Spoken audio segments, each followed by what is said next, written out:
She has 88 Grammy nominations. She's tied with her husband. Like they have the most Grammy nominations in history, and she tied with her husband.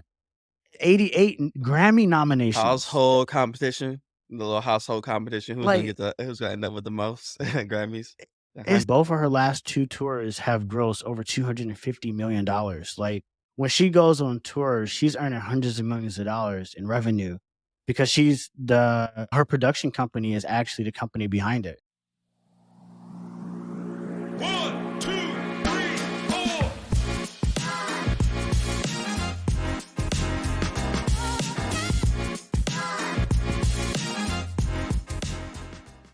Yo, what's up, fellas? How y'all doing? Welcome back to another episode. It feels like we haven't recorded in a while. I know we have been recording, but it just feels like a while. A part of that is because we've been having a little bit of technical difficulties on our last episode, so I think we've been missing our own content.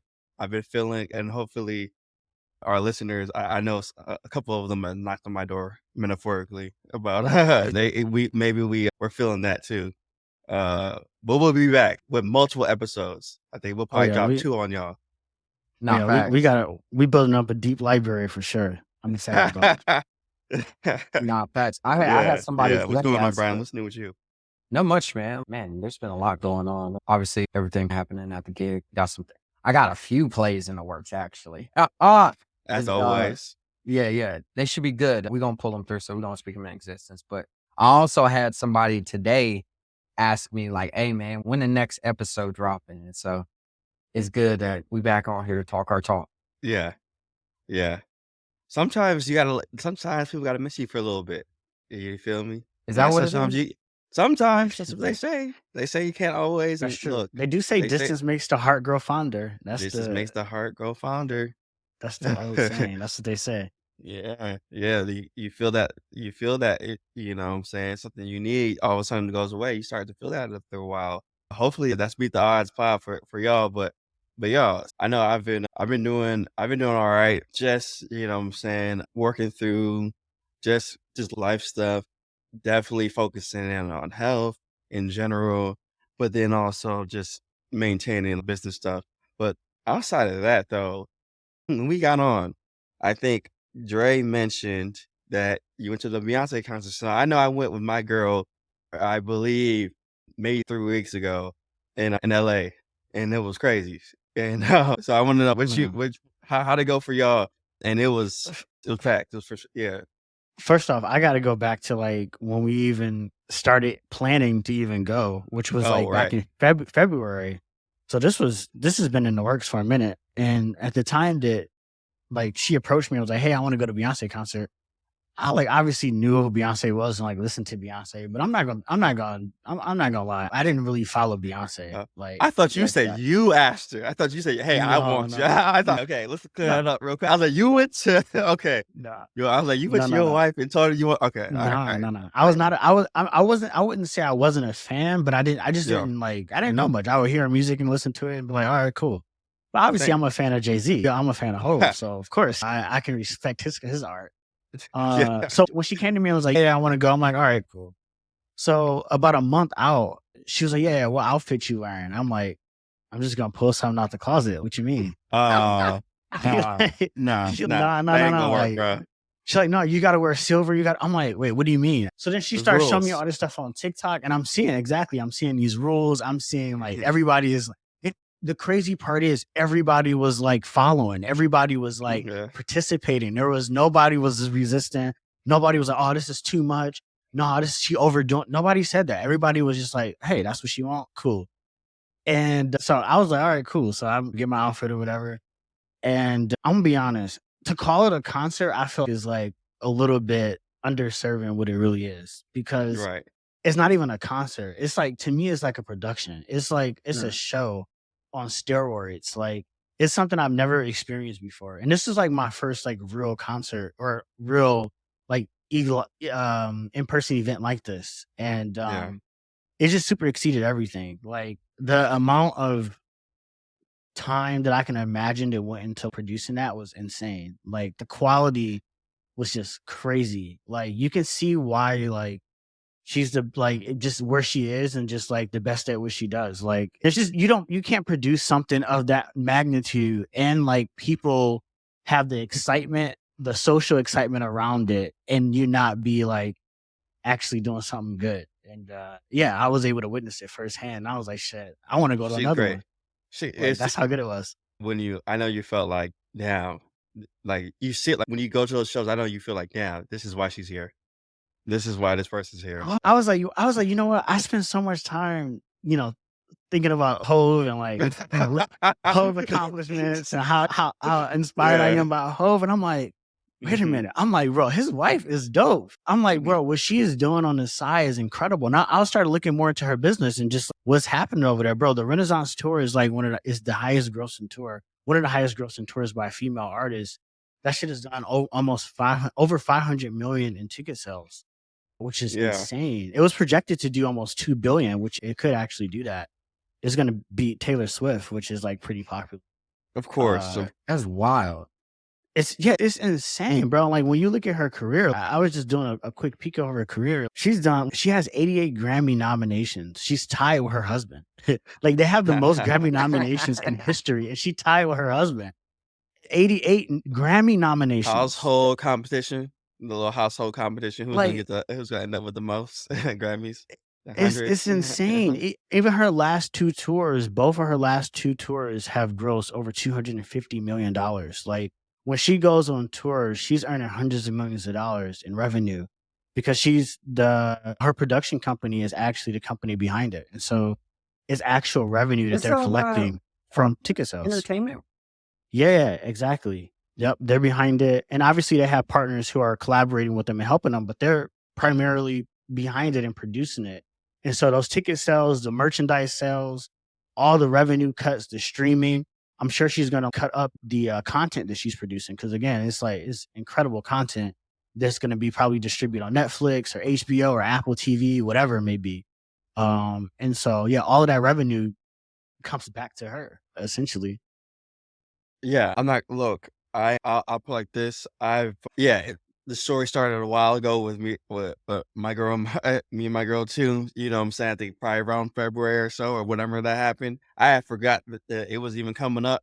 And we had outfits because there was like an Ivy Park thing that was going along with the tour and whatnot. And then I guess a week or so before, we had to go, she switched it to like silver. And it was just what it was. Like Dre said, like everybody was just like, hey, I guess that's what we on and that's what we're gonna do. So we had to switch the whole outfit. And then there was some other rules too that was my girl kept reminding me of.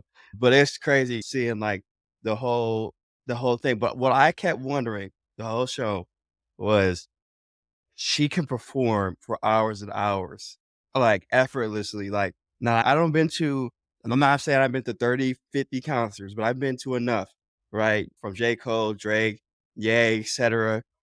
Some others, Ari Lennox, Wayne. Yo, she was performing for hours. I was like, whatever diet plan, pill, whatever regimen, sleep schedule, whatever they got her doing where she can pop up and just go for 3, like when she shows up, it's over. It's 3-4 hours straight. I'm just like, how's she doing this? Do y'all remember that movie, her documentary on Netflix, Homecoming? I do. Yeah, I do. Yeah. But and I remember when I was watching that coming too. I remember when I was watching that, they were showing her training regimen, choreography. And so I'm sure she's probably doing something very similar. She has to be. You know what? Like it's extraordinary that she can live sing. And the quality is like incredible. It's not like a distorted version. It's not like oh, that don't sound that good. It's almost rather listen to her live than listen to her record it. That's damn near how good it is. Yeah. Like she's actually that good and she's dancing around for, like Rodney said, for hours. It's like switches outfits. Yeah, how she's doing that? Switching outfits that like I'm just like I was blown away for sure. So it made me realize that there was levels. I'm gonna end it with Jay is winning. I mean, she winning too because she got Jay, but Jay is definitely winning. He's winning. He's winning in life, and he knows that. Especially if not after Lemonade, he understood. Oh, that was the album. That was the album where he understood. Yeah, That was the he album got a he little, understood. nervous. Cause yo, Beyonce is not gonna have no issue. I can see, you can Nah, see that. I can see that. nah. The blue come out for y'all, cause Yeah, she did. She okay, did. She got that's bro. so The dope. whole crowd was that's a whole different thing I forgot to discuss. But like the whole crowd went crazy when she came out, and then I looked up how old she was, and I was like, Yeah, bro, she's 11 years old. yeah, I was like, that is insane, yeah. yo. She used to Yeah, it too. She can go up there and dance and everything. She's not even yeah. I was like, like, she next yeah, up. yeah. I was like, she next up. Just looking at her kind of reminded me of the. I don't know. Did y'all ever see the King Richard movie of Serena and Venus Williams? Just looking at her just reminded me of a younger version of that. She's clearly up. She's clearly up next and just destined to do greatness. Like she is already interested at 11 years old. Like, yo, at 11, she doesn't have to do nothing. She's Nah. working. She's working more than I'm working at 11. Yeah, yeah, and I'm late like, night too. Late night to show. like Yeah, nobody forcing her to do it. She could be at home eating her snacks, being a normal 11-year-old, but she out on the road working, grinding. I got a question. So where does she suffer though? in what way? As a kid? Yeah, if she Beyonce is doing this crazy tour, she's out on the stage with her, traveling with her. I'm just curious, like Yeah, what there's parts of always the a life? sacrifice. You talk about Yeah, sacrifice. If with sacrifice, there's always a sacrifice. I agree. yeah. Especially when it's when you're a child, there's always some sacrifices for sure. But nothing that doesn't come with being a child star. I don't think anything different than what comes from being a child star, to be honest. I think that's like asking what some of these Disney stars sacrifice. And they might have to be homeschooled. They may not go to certain things. Because even when I'm seeing Blue, again, I didn't know first of all, I thought she was like 13, 14. If she's 11 out there, like it'd be like 11 o'clock p.m., like late at night. Like she'd be like, and doing, so she's sacrificing something, but whatever it is, hey, I don't know. Who knows? That's maybe for her to tell us in 10 years. Hopefully it's not bad, and hopefully it's not bad.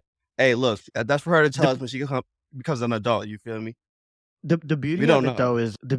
though is she has the blueprint right in front of her, right? Because Oh, her it's mother's right her there. her mom has been in it since she was around her age, like Yeah. in younger and early groups, like even before Destiny's Child. So if you're gonna go through a situation, what's best to like have one of your parents as somebody who can guide you through it. I would Um, say, yeah, I would say that's the leg up for me, potentially, because for example, when I think about like people like MJ or whatever, MJ mean Michael Jackson, whatever, like they were like big, huge stars, but Jackson 5 and all, like that was new. Like their family didn't come from that. And then it's right, different. It reminds me of maybe what LeBron's got going on with him and his sons, where it's not exactly. just, he's just coming through. And there's something that comes with it. And LeBron has talked about that. Who knows? That it depends on, because sports and there's some crossovers, and sometimes it's different. I'm sure Bronny feels. If you were to ask me that about Bronny, I don't know. I probably feel like his sacrifice is probably like that pressure because his dad is King James. I don't. When I see Blue come out, I feel I see a carefree person. You know what I'm Yeah, saying? Whereas like with the sports thing, it's just hey, go out and score 30. You know what I'm yeah. saying? So I don't know, but Shit, yeah. sometimes the worst pressure we experience is the pressure we put on ourselves. Like Hopefully, and we don't hopefully know that, yeah, internally what she might be putting on herself. In her mind, she we might feel don't. like she got to be bigger than her mom, That's just good.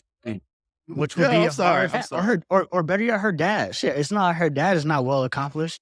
Her dad is the one that's the billionaire. I hope she don't feel like that. I hope That's she a don't feel whole like that. different level. That's a whole different level to rise. If you Hove and Beyonce, that's one thing you might have to spend a lot of time on trying to get them to. You may not be like this. You know what I'm saying?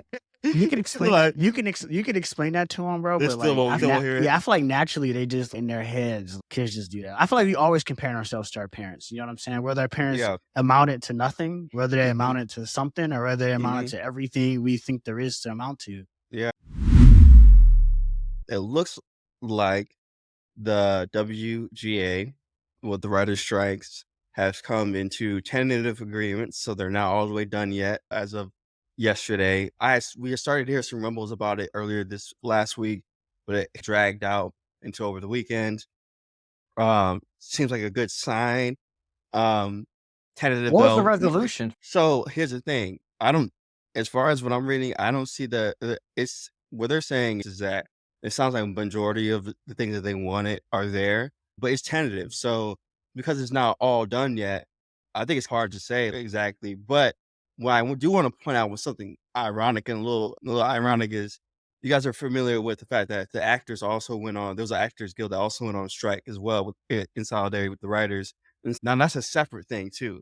And so there are some shows potentially, and maybe Dre knows a little bit more about this. I don't know, but there are potentially some shows that, like, even if let's say the writer strike did completely end next week or this upcoming week, because of the actor strike, that's almost like a separate. It's like that's like a separate thing almost now. Like where it's okay, we might have writers back, but now if we don't necessarily have the actors right away, who knows how long that will take? And that's almost like a separate thread, but they're all like in the same ecosystem. So maybe you guys can um share some insights on what you guys think about that. But I think it's good news that these strikes are coming to an end. Seems like there's strikes all over across the board in America right now. What are your guys' thoughts? And Dre, maybe you guys know a little bit more about like the resolution of a writer strike, but now there is this actor strike that kind of just started. What does that do as far as like, especially on the consumer side? 'Cause I think a lot of people want to know, can I watch my favorite shows again? Can I get back to regular scheduled programming? Yeah. You have to watch the old Matrix from 1999. Like, we're trying to figure it out. Yeah, I don't know I don't know much about the resolution outside of the high level details. I saw Sure. something about a resolution about the use of AI and the protection of jobs in the future. What that means exactly, I don't know, but there is some provisions in the contract that basically secures writers' jobs in the future and not make it so that it can't be replaced with AI, which is crazy to me. That's even I understand why that would exist. Like I get it, but Yeah. given the Yeah. economic system that we operate in Given America, capitalism. I don't understand why that would be able to be happening. But okay. So yeah, that's one thing with the AI. And then I believe the other thing was like higher compensation from Yeah. streaming royalties. So Yeah. I don't know exactly what the split is or what that exactly means, but essentially they want higher compensation from that, which again, I'm super ignorant on like exactly like the details of the business model, but to me, I don't understand the argument on that either because the business model is different on streaming than it was on like linear TV and how that content was monetized versus like how streaming content is monetized. Now, maybe that changes with a lot of streaming platforms taking on ad tiers. So as they take on like ad tiers, then like that business model starts to look a little bit similar to like how traditional TV was because that monetization, that business model is based on ads. But in the world of streaming, where you're getting X amount from a customer every single month, I just don't know how you pay more money. I just don't know how you pay more money for that, like in the way that writers and actors are expecting without the industry collapsing. And then they don't want them to use like any tools to like lower operating costs, but they want us to pay more. I just don't understand Yeah. it, but that's the argument. It's probably because you are you're looking at it from the reality at multiple levels. It's if you're just a writer or a worker, for example, of any like a union, there's a good chance you don't understand how the business works. You just do your job and get paid. And you may ask for all this stuff, not knowing any of the stuff that you're talking about, or even how any of the dynamics play out, and you still want what you want. And you might want it because you think you deserve it, or you see the next person or the next or these people or whatever.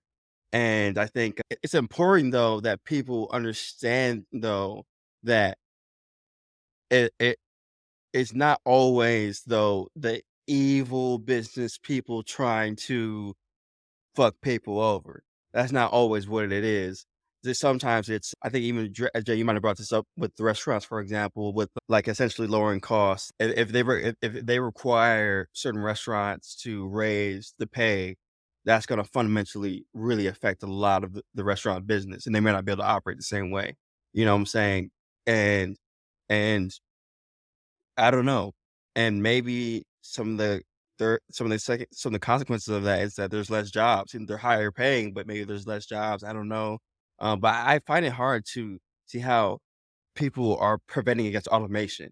Like that seems to be the thing that almost everybody every business or business entity right now seems to be going towards. And that's just that for a lot of people, that is going to be a threat to them. Look, Brylan, what are your thoughts? I'm curious on the writer strike.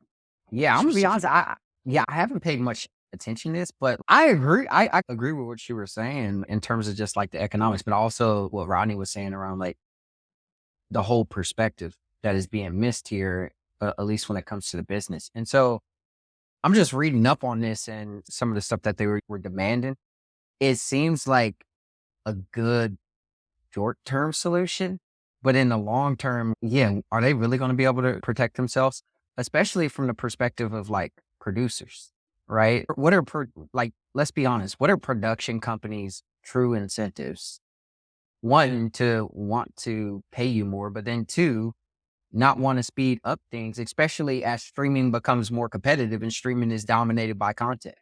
And if AI can help speed that up, why would they avoid using that? That to me, that just does not make enough sense. And I think also, yeah, when I think about writers, yeah, I would have personally liked to see something that was more rooted in an optimistic point of view, like something like creating a new future rather than protecting the old.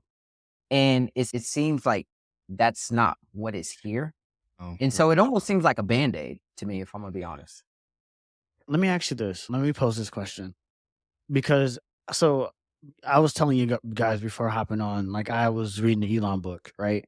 And I have a better understanding now of what his concern is about AI. His concern is very simple. His concern is that that level of intelligence will make human consciousness less relevant. That's his concern. And so let's just play that out as it relates to movies and music, right? If you have, and I'm just playing devil's advocate here, I'm not picking a side here, but if you have, let's say, Disney, which is the largest media company in the world, that decides, let's say, 50% of our production going forward, the scripts from those production, whether it's scripted or unscripted content, whatever it is, if you have a script, needs to be generated by AI, 50%. Okay, so if that happens, then what does that do to the human consciousness around writing? Does that mean like humans write less, right? And if humans are writing less, then what does that mean in terms of that art form? Does that start to die down? You really do, I think, have to ask that question because it doesn't seem that way up front. But yeah, I think it's worth posing that question. So yeah, I pose that question to both of y'all. Like thinking through that lens, what do you do from the other side in order to protect that art form? It's difficult. It's so difficult because they first of all, OpenAI dropped this ChatGPT bag, cat out of the bag, like on us. It's not like I, as an engineer and somebody who's been I've been building computers since I was like 12 years old, breaking them down, doing all types of crazy stuff. This stuff came as a bigger surprise to me as it is the next person, and so I say that to say that it. I have concerns in a similar way that Elon does, and other people have. There's been things that have been talked about as far as suggestions, but it's harder to grasp them depending on what we're talking about. For example, when I believe there was another podcast you were talking about how they were saying like in a warehouse, for example, if they're all robots, okay, tax the robot, and then maybe that goes towards maybe some type of UBI, et cetera, or whatever, because you're not paying a human, you're paying a robot or whatever, right? You bought a $30,000 robot, but whatever you're getting off of it, tax, what I don't know. But it is harder with more of these conceptual things like in creative works. It's very hard because there is a very fast change in how that's all being done. Literally, I don't know. I don't know. I like even for example, like writers is one example, but I was just using the same tools that I used to make a website last year and the year before that. I was just using it a few days ago and I was able to make the same website or a newer version of the website with AI enhancement way faster than I would like literally just a year ago. And now I'm thinking like, well, I'm not hiring anybody to do this because it's even easier now than before. And in a way, it's a job loss because we have resources to pay people to do this, but it's easier for us, so we're not. And so, as far as like protecting stuff like that, I'm at a loss. I think there's some form of people are gonna want to know some things are authentic for maybe their own. So, for example, I know, for example, in hip hop culture, it was a big thing where if you write all your raps, right? But that's not the case across everywhere. There's pop music where, people. It's well known that a lot of people get their songs written or whatever the case. It's not really a big deal. It's just pop music, whatever. But people might care about when they're writing for example, hip hop, like their raps maybe because they thought that they can relate. And when it comes into this thing where there's AI in the mix, et cetera, with art and whatnot, it can get, I don't know. I'm not gonna lie. I'm just like stream conscious. I don't know. I It's can just see a coming general fast. it's just a It's coming general faster. question, It's Brylan, coming for you. fast. Like, do you think that art form should just be protected? That's just really the question. Like, is because that's really what the writers and actors are really trying to ask. They may not be asking it. Maybe there's a different way to asking it, but it's just, hey, we are trying to protect this art form because it is being disrupted, and we think it should be protected. That's really what it is. So yeah, that's the question I'm asking you, Brylan. Do you think it should be protected, and if so, how? And if not, why? To say that something is protected, yeah, if something is unprotected, that means it's lost or it's quote unquote in danger. But in the long, is that really the case? I think I view it more from the perspective of like things are just evolving. I think the output, like I can't see a world where the output is much different than what we're experiencing now. Like just because a lot of these tools are trained on what we've produced in the past, I think that the methods of just creating it changes. And should that be protected? I personally don't think so, just because at the end of the day, like it is a business, and business is rooted in not what you quote unquote want to do, but it's what does somebody find value in you doing and is willing to pay you for it? And can you do that efficiently? That's just how the world is set up. And yeah, like I personally don't think it should be protected. I think it's going to hurt in the short term. And I think just the role in the value chain is going to change. I can't see a world where humans are out of the loop when AI does replace us when it comes to some of these things. Because at the end of the day, we're still, even when it comes to these AIs making decisions around, oh, should I train myself on this material that I produce? It only can get to that place by humans telling it or giving it enough examples to be able to like know what good input or good output is. And so I think the role just changes. And it's actually crazy because I pulled up this thing, and it was actually, there's this article from 1973, and it was talking about how Steve Jobs described computers as bicycles for the mind. But essentially what this article was getting at was it basically compared like various animals and basically how many calories like they burned getting from point A to point B. It was animals and then like humans. And the thing about it was like what the science found out was like there's this bird that's native to California that like is like the most efficient. And then humans were like at the bottom of it as the least efficient. But as soon as you gave humans a bicycle, humans became the most efficient. And what this article talks about is that was like one of Steve Jobs' insights into what happens to the mind when you give it a tool. And I think that's just my perspective when it comes to this inflection point we're currently in. Is just something that's going to happen. We're going to become a lot more efficient. And I think for some people, we're either living in that future or we're already experiencing. But I actually heard this like really good quote that I was like, damn, that actually makes a lot of sense. But it was, what the quote was, is like, the future already exists, it's just not evenly distributed. And so the question I want to throw at y'all is, y'all are frequent users of AI. I'm sure you use it to write emails, different documents, and things of that nature. What impact has that had on your creativity? What impact has that had on your ability to read and write? I use ChatGPT every day, so I love it in terms of what it has enabled me to do. But I do think there's a valid question in what the intentions of what studios are trying to do, because what a studio is trying to do is not just necessarily say, hey, this is a tool that helps you in the creative process. Sure, it could be that way. But what a studio is also saying is, we could completely use the tool to make the whole creative process. And that completely changes the value chain entirely, because that completely removes pieces from the value chain in order to get to some outcome. And so that's a completely separate thing from saying, hey, does this tool enable us to do more? Does it enable us to create? Yeah, of course it does.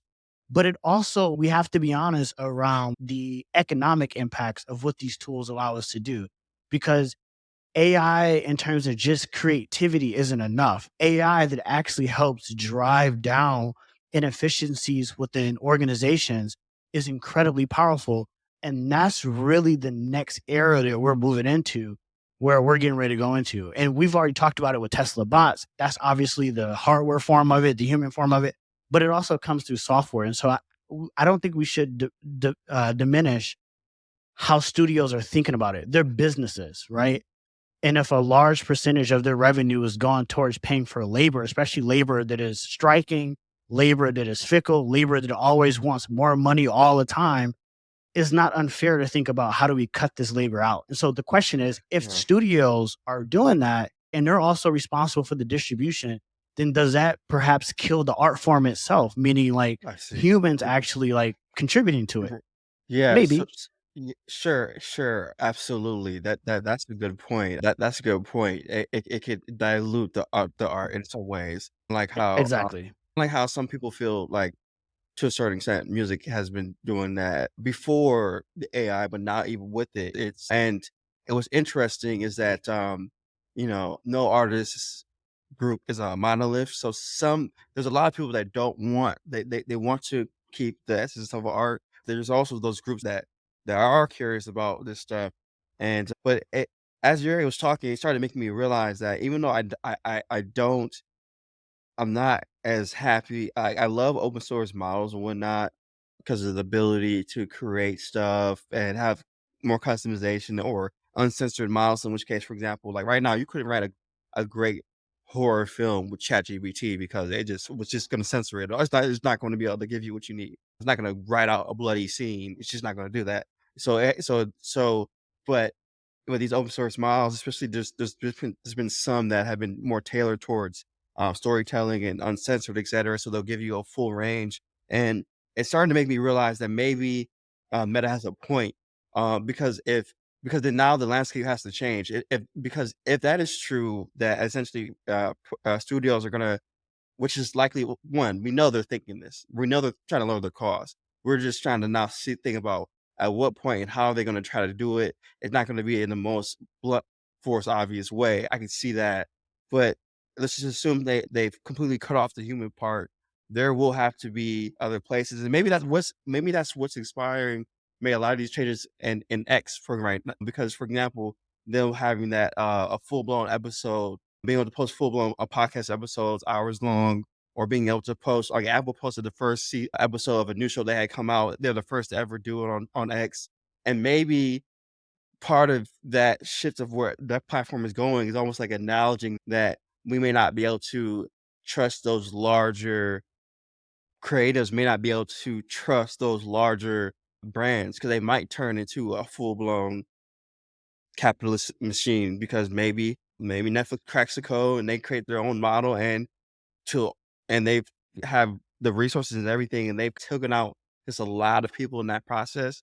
And there's going to be those people that have those skills. And so now they're displaced. But if you have this world where all these open source models have been made, and then also there's new like platforms are becoming better for creators, you can offset that a little bit or help people a little bit because then now they don't need the studio but right now though they do though. Right now, if you're a writer, etc., you need a job. And when people will argue that you don't, but there's enough people that would say it's a thing to be a part of this writers guild and to be a certain type of writer in Hollywood or whatever, and you need them right now. And if they're almost like at a point where damn, we're not gonna need them niggas in a second, and that could be bad. So I could like hopefully It the can other be stuff, bad. hopefully the other stuff catches up though. Like the tools that like it's scary though because AI doesn't just like it empowers everybody, but the thing is at different levels though, because like the thing is with enterprise, and especially people that we're talking about, the ones that Dre's referring to,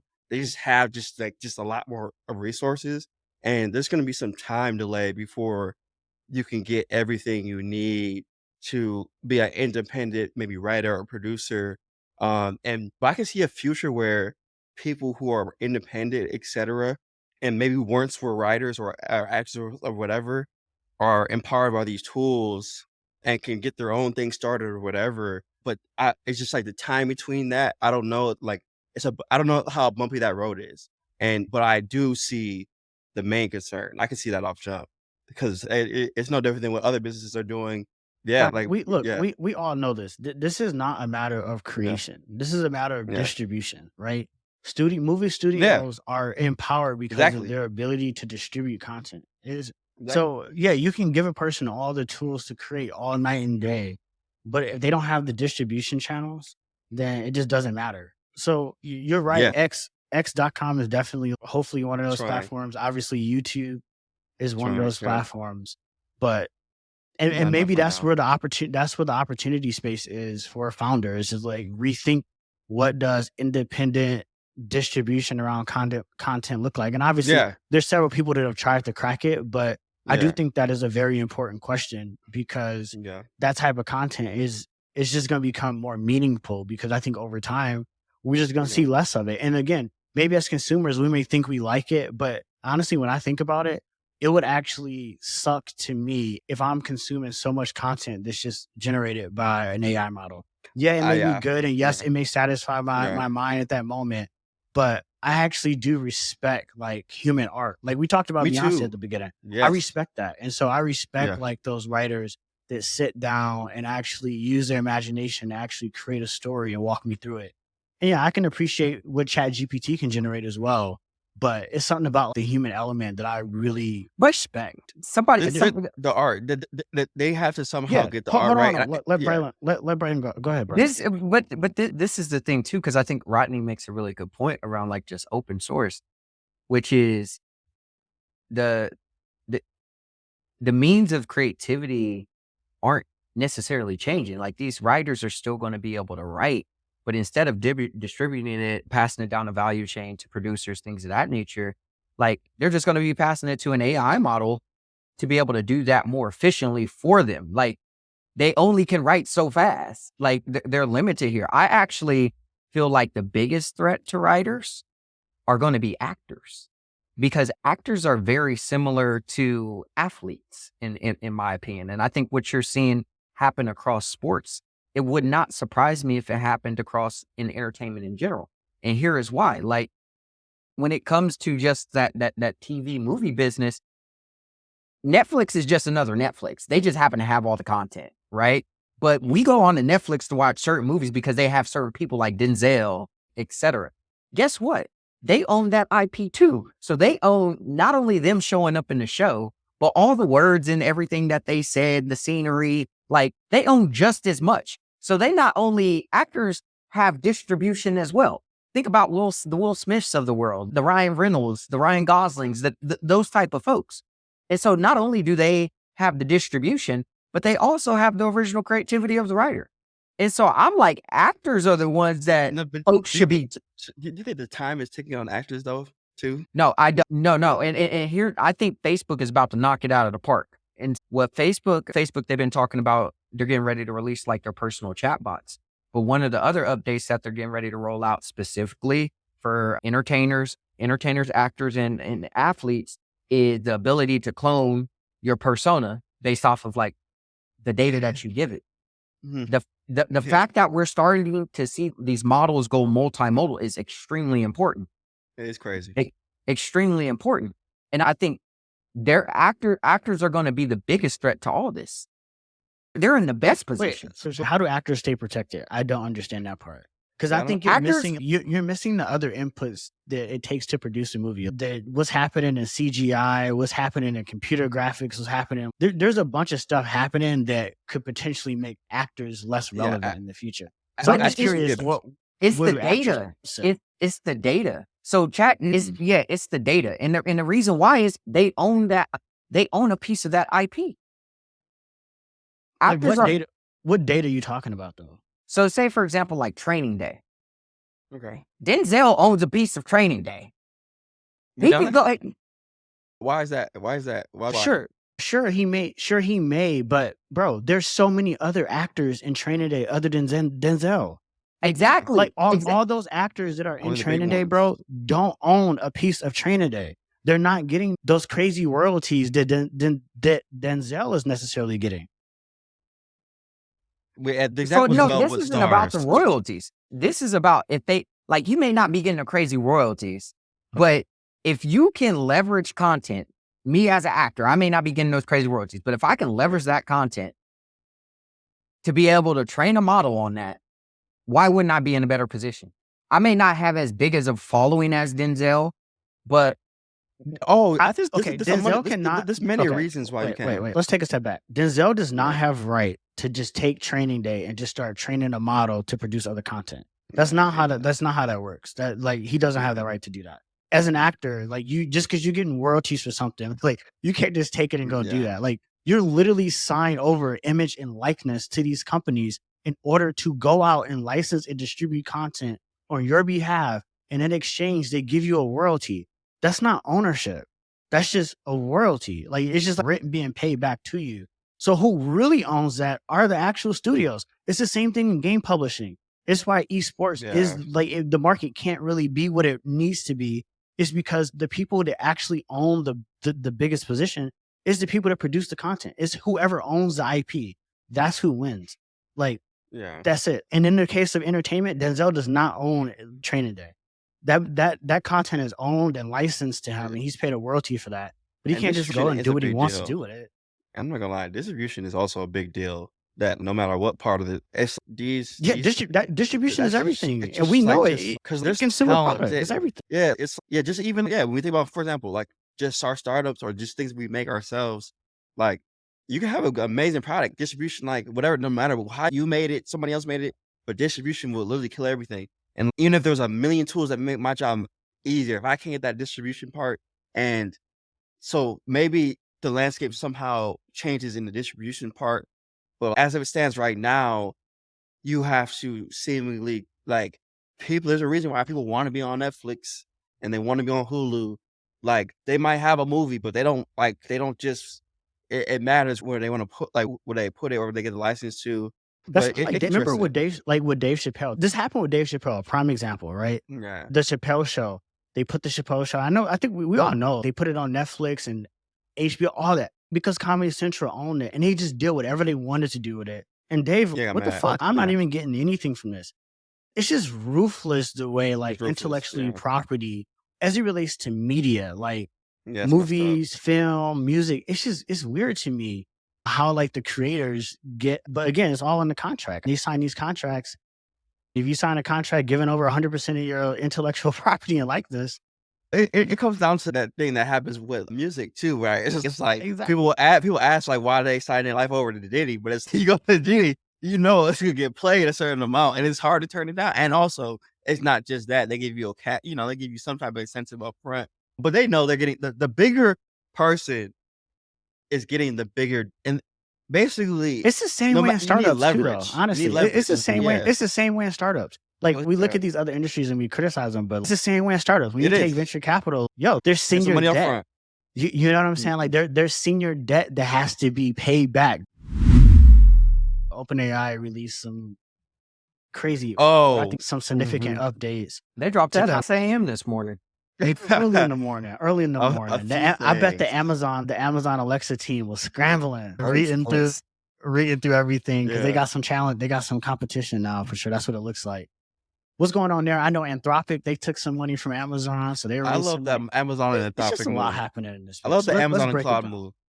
Okay, where y'all want to start at? Where y'all want to start? There's a lot. Amazon and cloud, Amazon and Anthropic. Okay, Amazon invested $4 billion into Anthropic. What does that do? Do any of y'all know like the details of the deal? Is it cash? Is it AWS credit? Is it a combination? They probably didn't even release it, knowing how Amazon is. I didn't get a chance to look at it. Maybe we'll cover it on another episode, but I'll say this. I love the play because I love the competition. And I think I like Claude. I love Amazon, and I think it's a good partner. I think it reminds me of maybe the Microsoft and OpenAI one, but Amazon, I'm curious maybe if it will somehow integrate with some of the stuff that I love about Amazon. Amazon has been showing me, for example, like AI ratings. Like when you go down, you buy a product now, it shows you customers have been saying X, Y, and Z about this product. And it will have an AI summary of the reviews, which I think is dope. And that's just one thing, but I guess maybe you might see some other stuff. Yeah, no, I'm reading it right now. So they didn't invest $4 billion. They invested $1.25 billion, and they have the option to increase it later to $4 billion. They will. Okay. And Yeah. so Yeah, they're gonna do it. But They will. the thing that I find interesting about this is, just the strategy, because it was just earlier this year, if you remember, Anthropic, they also raised a lot of money from Google. And so Oh, yeah. So it's a yeah. little different than OpenAI. That is. Well, Google wants to make sure they're everywhere because they missed. I think they came a little bit later than they let somebody take their lunch. To be honest, because they had a lot of this stuff in there. They just want to put their hands. I feel like they got the money. Claude, put it over here. Why not? And build Bard. What's the strategic significance of Amazon investing in Anthropic? I don't like why. Like why? What is the strategic value in like a startup like Operations. Anthropic? What is it that they have or they are capable of doing that the AWS team, which probably has a $20 billion a year budget, can't do? Or is it No, even about that? I don't know. I guess I'm just trying to understand like the why behind the investment. What do you? I Do you have think any it's thoughts? not about. I think you're right. I think it's not about. I feel like they can do it. I think about maybe they didn't prioritize it, and maybe one of the fastest ways to get in it is with the dollars that they have. I But feel what like are they they had. providing? That's what I'm trying to understand. What is it that they're giving them? Because Anthropic Yeah. is going around and training these models on top of infrastructure that AWS has. So I'm just trying to understand. Yeah. What are they getting So for? I can only speculate because I don't know fully, but I'm speculating they're getting the enterprise version of whatever Claude is. So Claude started off with enterprise and then came out with the Claude that I love now. But like whatever that Claude enterprise is, I'm guessing that they're getting something out of that. And maybe they already had used it internally. Maybe they were already a customer and saw some value. I don't know. Mm. But if I had to guess, they may have been an enterprise customer on some Amazon team, and then maybe that's how they rose up and got that deal. But that's just a speculation. I can't confirm or deny that. It could be they were not a customer at all. Brylan, what do you think? Yeah. I don't know. I think from the Amazon standpoint, what it seems like is they're similar to like how Microsoft has been building up like the AI side of Azure. I'm not as familiar with Amazon Bedrock, Yeah. which is their AI managed service. And so this looks more of just a strategic partnership to really hopefully build that up by leveraging one of the top models. But we'll see. I Azure actually is a good example. I actually was looking at this earlier. I wasn't looking at it, but it popped up on LinkedIn. But it was actually wild, and I do think it's a testament to the market here. But the LinkedIn page popped up for OpenAI, and I think it had 4 million or so like followers. And then there was like Anthropic, and it had 70 or so thousand. Like, Really? let's be real. Like, how many people really know who Anthropic is? They don't. And so I think it smart play, because a lot of companies use AWS and things of that nature. But who's going to be the winner here? I just don't know. Like Claude, like between Claude and OpenAI, Nah, in terms of Anthropic just or this, in OpenAI. terms of just this deal for Amazon or Anthropic, like I think Amazon's going to win because the money is going to help Anthropic grow, which in return is just going to cause them to spend more money on AWS infrastructure, which is just going to feed the bottom line of Amazon. It's free. So they didn't give them anything. I can see that, but I think the thing about it is, I would be curious from a developer standpoint, despite all these rapid developments, how often are people really switching models? I don't think often. I don't think often. And so I would just be curious, like who is Anthropic going after? Like, obviously, I think they've went and got some large enterprise clients of themselves. I think they got a few consultant agencies and things of that nature. But yeah, if we're going to be honest, Uh, they're not a big player. And so from a sales standpoint, what is that sales process looking like for them?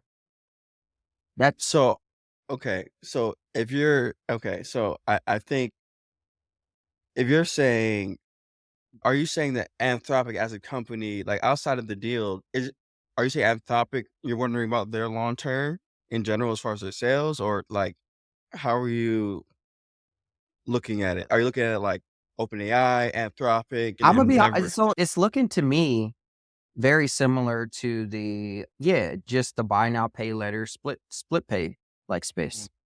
Mm. What's the difference between Affirm, Afterpay, and Klarna? Yeah, I know what you're getting at. Right. I know what you're getting Okay. at here. Honestly, And I'm a little bit more bullish on Affirm. That's a whole nother separate topic. And you work there, so maybe. Yeah. But yeah, I know what you mean. I know what you mean. I know where you're going. But yeah, go ahead. Continue. Yeah, but that's just kind of like I'm thinking not from a technology standpoint, but more from an operational. Mm-hmm. We got to go sell this thing. OpenAI wins because I think what they did was, and I was doing some research into just generative AI in general, and I shared it with you guys. I think OpenAI has, and I did some side research. I think they did something that's scary to do for companies, but when you do it right, it ends up being big, which is they just really from the jump focus on developers and created a developer ecosystem. And Yes. developer ecosystems, they create things you can't even imagine. And that turns into just this whole thing. And that's similar to what Dre is saying, is like why Amazon's like the winner in the deal. Cause like Claude can build whatever they want, but it's gonna be built on AWS. So at the end of the day, Amazon's winning there. And so in a lot of ways, I see OpenAI, like I feel like Anthropic can't compete in that arena because they stayed I think they tried an enterprise route first, and to me, it seemed like it wasn't open to developers, whereas OpenAI has been open to developers for even before this, before ChatGPT, and then after ChatGPT, and so people are just building all these things around this new infrastructure. And so I don't know how Anthropic, I'm sure they have a space, but could they be like as big as OpenAI? Because like what Dre said, I don't know if Amazon needs them. I don't know if Amazon like they might put No. money in there now and whatever, but I don't know if they I need. think the other reason I'm thinking about that comes to mind to me, I think this is probably why Microsoft did the deal with OpenAI as well, is that similar to Microsoft, AWS has a really large enterprise, like customer cell base. And so I Yeah. think what the opportunity for Amazon is just to have the service. If you have enterprise customers, what Amazon is optimizing for is to have the broadest, similar to what they do in their marketplace business, right? Mhm. Have the broadest selection available possible to consumers. When you go to Amazon's website and you're shopping, you love it because they have the broadest selection. They're going to have everything you want the way you want. And I think AWS moves in that similar fashion where, for their AWS services customers, they want to have the broadest selection. So they want to have Anthropic Yeah. integration. They want to have everything there. And Yeah. I think that's the mode that Microsoft is moving to as well, is that, hey, Microsoft already has enterprise clients, and those enterprise clients probably picking up the phone, calling Microsoft saying, hey, Microsoft, there's this new OpenAI thing out here. We want to start using this in our software services. Okay. And now, because it's through Azure, now it's in there, right? So it just further Yeah. embeds them into the ecosystem. But I think that's really the strategic advantages. I think the winner, yes, it is Amazon, but I also think the winner is Anthropic, because it just, again, goes back to distribution, what we were just talking about. It just furthers embeds them into distribution. And I also think the last thing is we can't minimize how big the enterprise software market is. It is I mean, it's massive. huge as far as money, as Like, far as revenue. It's ridiculous. It's huge. And so I think the opportunity space for Anthropic in terms of do they win versus OpenAI or whatever is like, they're going to win based on whatever greenfield they decide to go after and however they execute on that green space. It could be finance, it could be healthcare, it could be consumer, whatever. It could be we say enterprise, but that's really broad too in nature. Whatever it Yeah. may be, I think they can win at it if they execute well at it. And I think OpenAI can win at it if they execute well. So I just think the market is just so big. No bet Like out there. saying, Salesforce versus SAP, like both of those can exist. Like they do both exist, right? Let me throw a bet out there. I'm willing to bet 1,000 that within the next, to be fair, I'm not gonna say 5 years, I'll say 3 years, Anthropic is inquired by somebody. That's my bet. Anthropic is 3? inquired. 3 years. I think they're acquired by somebody in 3 years. Now keep in mind though, y'all, I love Claude. Okay, I love Claude. I've showed it to people just as much as I've shown ChatGPT. One of the reasons why I love Claude was because they came out with something that I guess OpenAI is coming out with. We could talk to that, but the documents, how easy it was to put multiple documents in there, paste in tons of text, like the context windows. And the model is definitely different as far as output. It's not the same as I would say at GPT-4 as far as the quality that I'm usually looking for. But Claude is like I love Claude, but I think I do think they're going to get acquired. It's just a bet though. Just a bet. Maybe we'll revisit it. And but I think they're going to get acquired. OpenAI, I don't believe will ever get acquired. I don't believe they'll ever get acquired, but I could be dead ass wrong on that. But I think they've built the ecosystem. Speaking of OpenAI, what do y'all think about their voice and what else is it? Voice and what? Visual? Image, yeah. Like visual search capabilities that they just released? I think OpenAI is, I had put this in the group chat, but they're going from being an R&D. Yeah, there's like fundamentally there's still R&D, but they're transitioning to being more of like a product-led company. Just because if we're going to be honest, in terms of the whole ChatGPT can now see, we saw a version of that back in March when they had mentioned GPT-4. And even if you go read like the model card or whatever, the model they're calling it GPT-4V, so for vision, it was completed back in 2022. But over the last few months since announcing it or whatever, they've been doing a lot of reinforcement learning, right? So they've been tuning it to basically going back to what we talked about, capability versus behavior. The capability was there, but the behavior, aka the output, they've been tuning it to get it better. And I think the way they introduced it today versus how they introduced it before are very small nuances. Because before they introduced it via desktop and people were amazed, right? And I think that introduced certain use cases and got people's imaginations stirring. But today they leaned into mobile, right? Even if you think about how they like all the demos they had, it was mobile. And I think that small tweak, nothing fundamentally changed, but it was in terms of how they're positioning that piece of the product and trying to drive it. Like they're following the money. Yo, it's because they came out with ChatGPT. They had a certain way of thinking about the company. They came out with ChatGPT, didn't expect it to be whatever. Went fastest growing, literally. Look at any chart, 1 billion within 2 seconds. And they put that plus plan on there. That shit is making them a lot of money. So I think that's just what that comes down. You notice something because I think that's what it is. They're probably looking at they're making tons of API calls. Don't get me wrong, across the board. But when they look at like their products that they put out, they might like mobile. Yeah, cause I do think I was asking people that I put on ChatGPT that use it on mobile more than I use it on mobile. And I was looking at it like they're in different fields. And I was like, oh, okay, this could be, I see. And even like you brought this up, Brylan, I think maybe on a few episodes ago, where even the page is consumer, like it's showing like the consumer use cases, or even you're talking a little bit about our product here at Safe before this, like the use cases, like you go into the mobile app now and it has, or even the web app now too, but mobile app, it'll have things you can click like plan a dinner or show me some suggestions. Like they're leaning into the consumer use cases. And I think that's because they're following the money and listening to users. But I'm not gonna lie, it annoys me when they have had technology for a long ass time and we just don't get it. But I understand why that happens and how that works. But to know that they had that in June 2022, it bothers me. But I know how it goes. But if I'm gonna be honest, so part of me is skeptical when it comes to quote unquote them following the money. Yeah. Just because, I think there was some data that came out recently and showed that they've been having horrible retention. A lot of users have been churning, especially over, I think it was like the past 4 months, starting I back saw to that like too. April. I saw that too.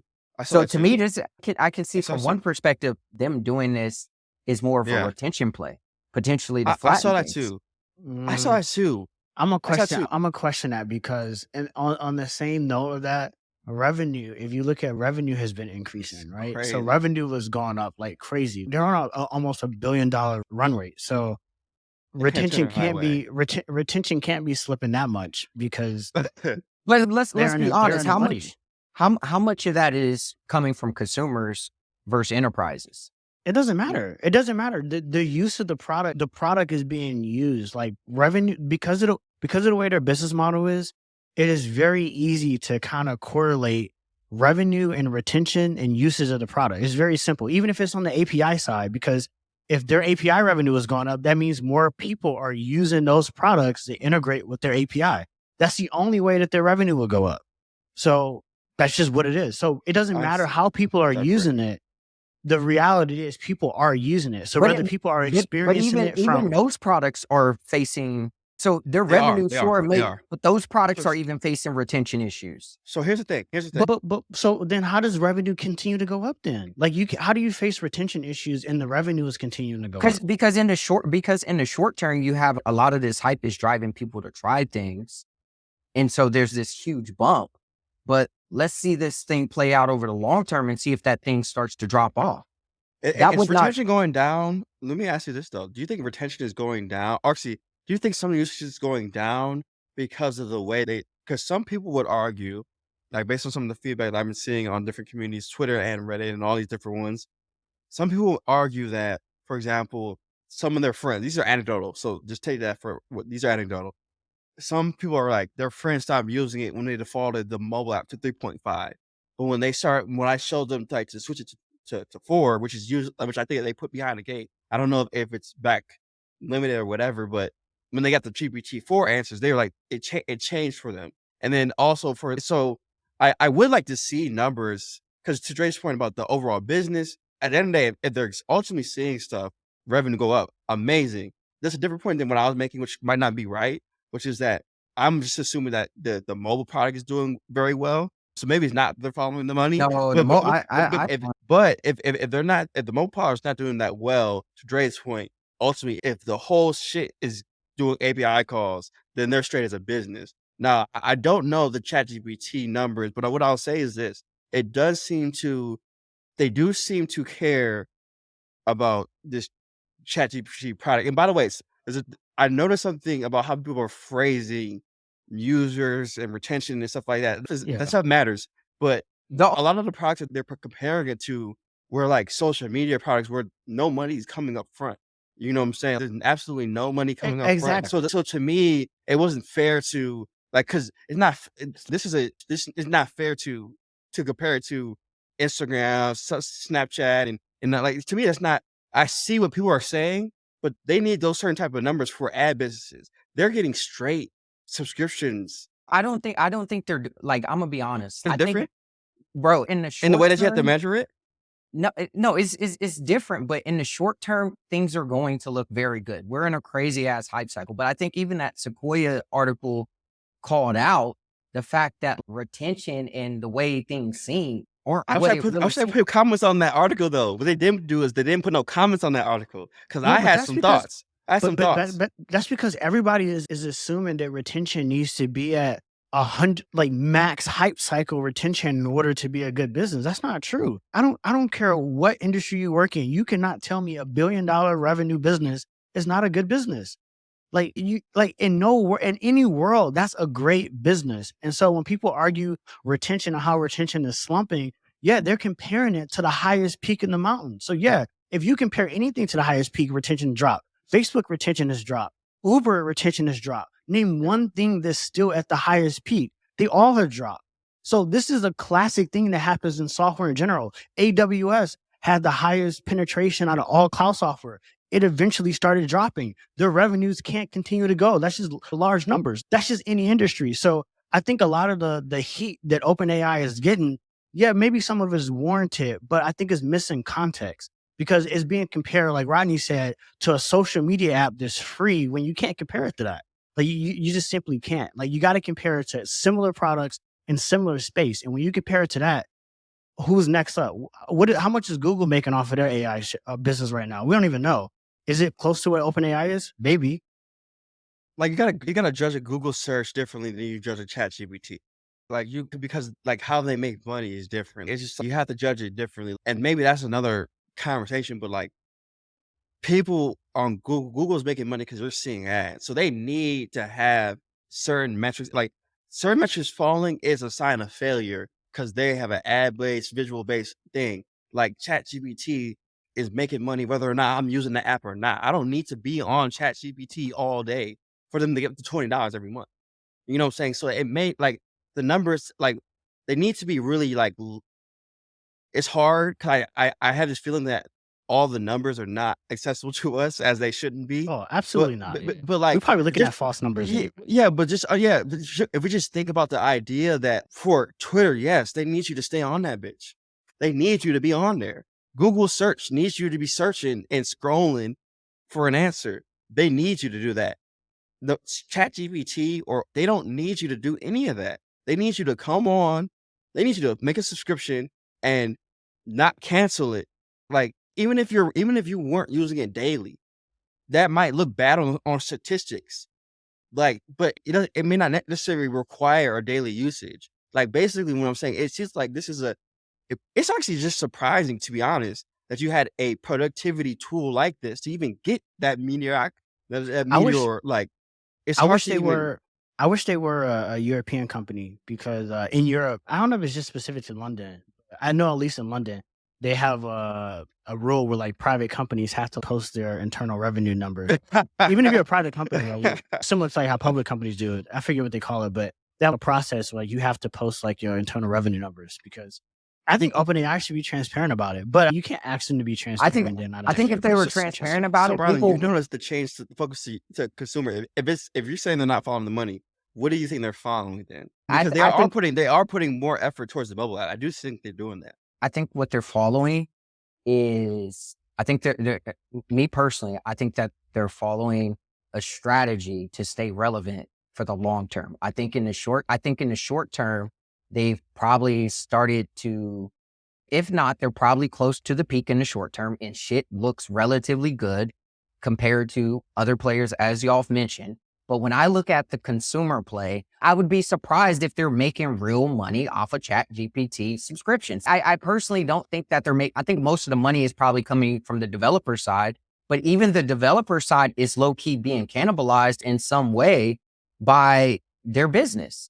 And the fact that like a lot of developers, I think you got to break the developers into the demo ones and then the enterprises, like there's varying value.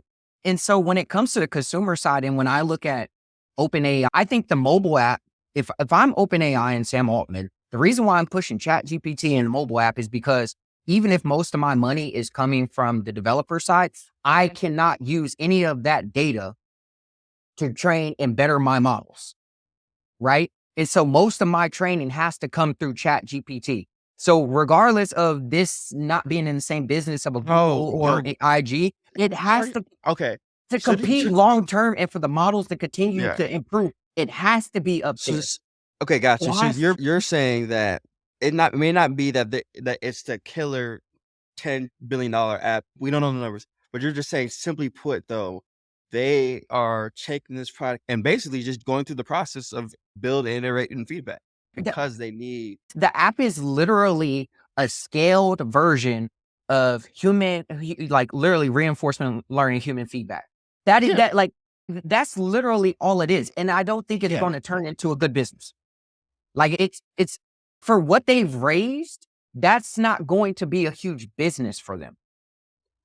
Oh, okay. The developer side has the potential to be, but on the developer side, I think sooner or later, you're going to start to have these companies start to question, are the returns on the investment that they're making into this I'm not gonna lie, really there? Here's what I think. Okay, let me add on to that a little bit then. I do think the cost of AI is going to go down, and OpenAI right now has an AI tax, even though it's cheap. It's cheap right now from the way I look at it from a developer. to do development on it, but it is much more expensive than, for example, doing calls and other stuff. Granted, that's because they have other things going on. The cost that they make per API call is going to have to go down as it gets more competitive. I'm assuming other players like Inflection API, Inflection also came out with their API. There's other players that are coming up with their APIs. These are open source models. They're gaining some traction. The cost of they'll make on the API, but in the right, so maybe if you're talking about the short term, it depends on how you define the short term. But right now, it doesn't like right now they're doing great. And what I want to know from you now though is, okay, let's say short term. Okay, let's say right now everything is short term. They're making $1 billion a year short term. Okay, cool. That's a great position to be in, right? So what do they need for that long term solidification? Do they need? I know we threw in the chat this idea they come out with their own device. They could do that. That would be easy for them. They have all the. Should they do that? Should they come out with their own? They can't call it ChatGPT. I'm sorry, they can't. But with like a hardware device, is that where it goes? Like, how do they ensure this that they can survive past the AI? Like, it's AI is a premium right now for a reason, but it won't be forever. I get that. I So think, where do they go? me personally, it would not surprise me if All they need is one big app. They need one big app. They just need one. They bet on developers. Hold on. Go ahead, Brylan. Go ahead. I want to hear this because this is a crazy argument you make. yeah, bro. This is insane. I want to cut into this so bad, bro. This shit is irking me out. This is insane. Yeah, bro. So I think in the long term, man, OpenAI is in the business of selling compute, but they don't really own that compute. Let's just be honest. And at the end of the day, they are subsidizing costs tremendously. We only typically hear about the cost that it takes to train the model, but the cost to actually generate the output for these models is literally sometimes 5 to 6 times more. So if they're spending hundreds of millions of dollars to train a model, it is way, like, the costs are way crazier. And so they're going to have to keep raising crazy rounds to be able to do this, which I believe they'll be able to do. But I think, the competitive nature of the landscape is going to continue to change, especially with what Meta is putting out and forcing people's hands when it comes to open source. And so there's that. Think about it. Meta is not that far behind from ChatGPT, and they've demonstrated that not only in terms of like their Llama models, but also think about what they've been putting out in terms of, just their image to text models and things of that nature. All they got to do is fucking start to combine them. And so I don't think ChatGPT really has, I don't think OpenAI really has a moat. And then the other piece of it too is, I think when it comes from a consumer standpoint, yeah, if I was them, I would be trying to put this app on the people's phones too. And it would not surprise me if they're already hearing whispers of what the hell is probably going on at Apple. If I'm Apple and Google, especially having access to Android, I'm putting this on, I'm going to people's devices. Because that with all the research that is coming out around, if y'all familiar with, it's called LoRa. So LoRa basically makes these models smaller so they can operate on devices. That's the research is taking us there. And so eventually it's going to have to be on the hardware. They don't own that. I don't think they will ever be able to compete in hardware. Right? And the model is vulnerable. The business is vulnerable because you don't own the compute. You look good now because you were first. That's why they win. How do they win? I think you're missing a key customer though, right? Because I think who's the customer? I think the entry point to the conversation is just started off incorrectly, right? We should just start with the customer in mind here. First of all, I right now expense ChatGPT through my business. I would consider us to be a startup, to be a small business. We are a business. We are not about to go look at Llama. We are not about to go look at all these other models to try to build a ChatGPT equivalent to solve a use case that we have for our business. We're not doing that. I'm telling you now. I don't care what you say. That's not happening. There are millions, literally millions of businesses, Brylan, that don't have an engineer, don't have a technical team, don't know what the fuck an API is, have no idea what training a model means, have none of that. Can't even correlate what that shit means. But what they can do is download GPT, tell their team, tell their employees, download this shit, and use it, right? And find use cases and ways to leverage it. And that is a massive fucking market.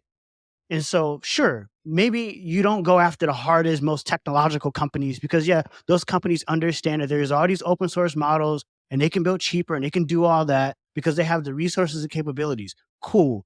But there's also the Frank's Moving Company that got 100 employees down here in Houston, Texas, that would love to figure out how they can how their employees could potentially leverage this. I'm just telling, bro. I'm just telling you how they think on the ground, bro. I don't disagree with you.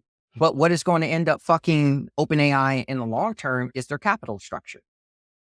Is serving that, like those type of customers in the long run going to produce enough revenue to really run that business? Just one more thing. Did y'all hear about the MGM hack that happened? I know. Oh, yeah, it did, actually, yeah. All right. We should wrap up with this one. What do y'all think about that shit? Because that was wild. And in fact, up until a few days ago, they were still being impacted by that. Impacted in terms of the reservation site was down. I believe like they were still issuing like manual cash redemptions to customers. So if you won something at a slot machine or whatnot, you had to like get like a manual paper slip. It was pretty crazy. And I was looking into this hack, and actually somebody took responsibility for it, this particular hacking group. And it's some pretty interesting details there. But yeah, did y'all hear about that at all? Did that cross your timeline? I saw it, but I don't know the details. Yeah. Yeah, that shit was crazy. Yeah. I may have actually heard about it through you, Dre, first. And I looked into it because internet security, cybersecurity space or whatever, then it got bad for them. I saw a post on Twitter, and there was a bunch of, this is in the cybersecurity world. They were upset at one of the roles they posted. It was like a crisis role for IT, 7 days a week, expected to be like, actually it was like maybe 6 days a week, expected to work 70 hours or something like that. And the pay was it was okay, relatively for an independent contractor, $30,000 a month seems good. But when people were criticizing was that one, $30,000 is a small budget for a multi-million-dollar hack that's happened. That's a very like you in the way that they had the job posting. I'll have to find a tweet. Maybe we can link in the chat if I can find it. But it was interesting seeing how sometimes companies they don't budget for security as much as they should. Now, granted, this hack came from, I believe, human error. I believe it was a phone call or a phishing phone call. I believe that's how it happened. But it was a phishing scenario. That means that they could have been using all the secure infrastructure they wanted, but phishing is so usually, generally speaking, social engineering. So it just gets somebody to make a mistake. So, and this mistake, it costs them a lot. It costs them trust. I saw all over since it's been brought to my attention. There's been others that have been affected. I don't know who all MGM owns, but I think Caesars also got affected, etc. And I know this was one of those hacks. It's like breaking into a bank. It's like a modern day bank robbery. Let me put some context behind this. So like MGM, they have a ton of properties all over the world. I think 24 properties or so. So they're obviously huge, one of the largest casino and gaming companies around. So I think it was September 11th, actually, that's when the attack started, or at least that's when it was publicly announced, affecting their systems. And essentially, to paint the context of the impact of it, people could not get back into their rooms. So apparently MGM hotels have been upgraded primarily so that people can use their phone as a key card. So everybody's phone has like near field technology now. So you just tap and go. So basically people were locked out of their rooms. They could use a physical key card. It wasn't the key card that was locked out. It was that if you were using a digital key on your phone, which is completely using a different system, that particular system was the one that was locked out. Then it was the issue with their gaming machines being down, ATM machines being down as well. So people had to wait in long lines to get physical keys because those were working. And then they also had to get like handwritten receipts in order to actually cash out their winnings. So like the automated system wasn't working. But what was more interesting in that, even besides the impact, is like how it actually happened. So what Rodney alluded to, this hacking group called Scattered Spider. I had never heard of them before, but Scattered Spider, essentially, they specialize in social engineering. And so they basically specialize in manipulating people to performing whatever actions they want by impersonating people, impersonating organizations, and building a relationship with whoever the potential victim is. And so through using the help desk or something like that, they were able to do some social engineering and get a piece of software, malware, download it onto the internal systems at MGM. Now, it wasn't just MGM; it were other casinos, like Rodney said, in the Vegas area. So Caesar's Palette was impacted as well. They end up paying their ransom. They paid millions of dollars, which is a whole Wow, they separate paid thing that it. we should talk about. They end up paying. I'm sure MGM probably end up paying something as well. Wow. But what's even more interesting is how this shit even works. I was looking more into this, and I had never heard of this term before called ransom as a service. Yeah. And essentially, they're like these like hacking groups. So basically, Scattered Spider basically are able. They basically sold a contract to a ransom group that basically made the ransom software, and that actually gets downloaded onto the internal systems within the company. The way this shit has worked is pretty interesting. It's obviously a whole separate field, but they didn't even have to make the malware. They basically just went out and said, "Hey, if we can get inside these internal systems, we want to deploy your malware." And they're like, "All right, cool. Just as long as you get in, you can deploy it." And so almost anybody can do this, really. You don't Yeah. need to be some sophisticated person. You don't need to be some person that's really technologically savvy. You really don't. If you're good at like Yeah. social engineering, like you can Yes. almost easily do this because there's people out there that have already done the technical work for you and they'll collect the payment for you, which is insane. So basically, it's an end-to-end vertically integrated ransom as a service platform, just like any other software that we've been talking about today. And so Crazy. it's crazy. They potentially It's have crazy. lost like billions of dollars over the course of a couple of weeks. Like it affected them for quite some long time. So yeah, it's pretty interesting. I had never heard of ransom as a service. That's wild. Yeah, I mean, putting it in that way is crazy. Oh, that's what it is. But yeah, yo, without spoiling anything, anybody that's a fan of the morning show, check it out. Season 2 is out. Season 3. Oh, my bad. Season 3. There's also a ransomware situation there. Not gonna go Yes. into it. But it's Yes. interesting Yes. seeing that different reasons. But yo, yeah, I think one, Dre, thanks for giving the dive into just a deeper dive because I didn't know the group. I had no idea of the group. But I do want to add a couple things here. Nothing was left out, by the way. Perfect explanation. But what I do want to add is some stuff around what you said around social engineering and the fact that of it not taking a genius to be that person or to be in a group like that. And what I mean by that is the most basic level of social engineering is let's say you're in the mall and you just have on a red shirt and you just walk into the Target and you just walk in the back. You have on a red shirt and you just walk in the back. You look like a Target employee. That's just a basic form of social engineering. That actually will probably work at probably majority of Targets. That's just one level. And so when you start looking at the world through that lens, you start to realize that there is a lot of things based on trust. Simply put, trust. And we don't really go that far. For example, when somebody has a construction thing on, I have no idea if he or she is supposed to be there. If they have all the construction stuff on and a shovel, I believe you're doing your job. You may not be doing anything. Now, that translates a lot easier with less risk to hackers online. And that's why the threat is really scary because social engineering in real life can be done, but online, that trail is often covered up. And it's very scary actually to think about the fact that these teams that essentially it's their job essentially to have a victim in mind. For example, casinos are a perfect one because like I was saying earlier, it's like robbing a bank. And also too, it's a line where I can see hackers being like, if they had any ethics, I could see them looking at a casino. Oh, well, we're hacking a casino. We're not hacking the hospital. We're hacking a casino. You see what I'm saying? So you see where that kind of logic can go into play too. And it's ransomware is hard because of a few reasons. One, you get hesitant to pay it because it's almost like being rewarding people for doing the thing that is wrong. You know what I'm saying? Kind of not to put Kevin Hart on blast or anything like that, but his public situation where he got extorted in the video and stuff. I'm not paying that. They're not gonna pay. I'm not gonna pay you guys because you guys manipulated me, my friend, and I'm not gonna pay.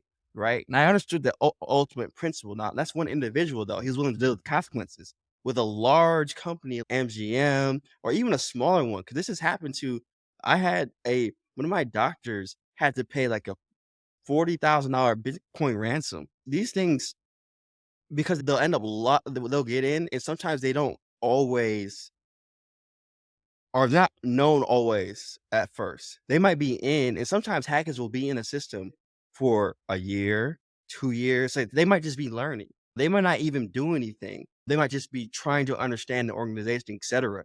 And so it's a real big threat. And they should really consider the fact that, yes, phishing is a big deal.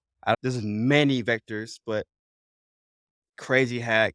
We will see more hacks.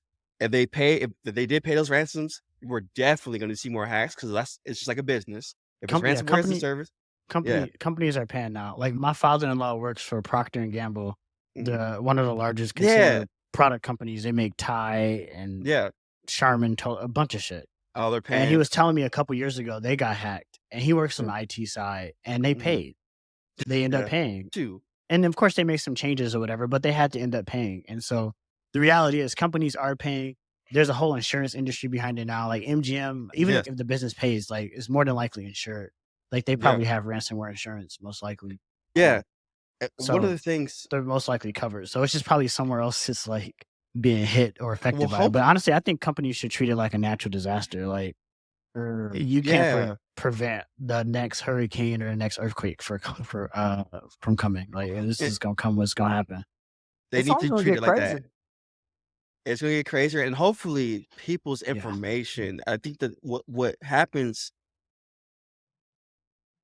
consumer information and the way it's stored is one of the things that's going to be it's definitely going to be at higher risk, because they have because the company has the cyber insurance, they can get maybe some of that money back.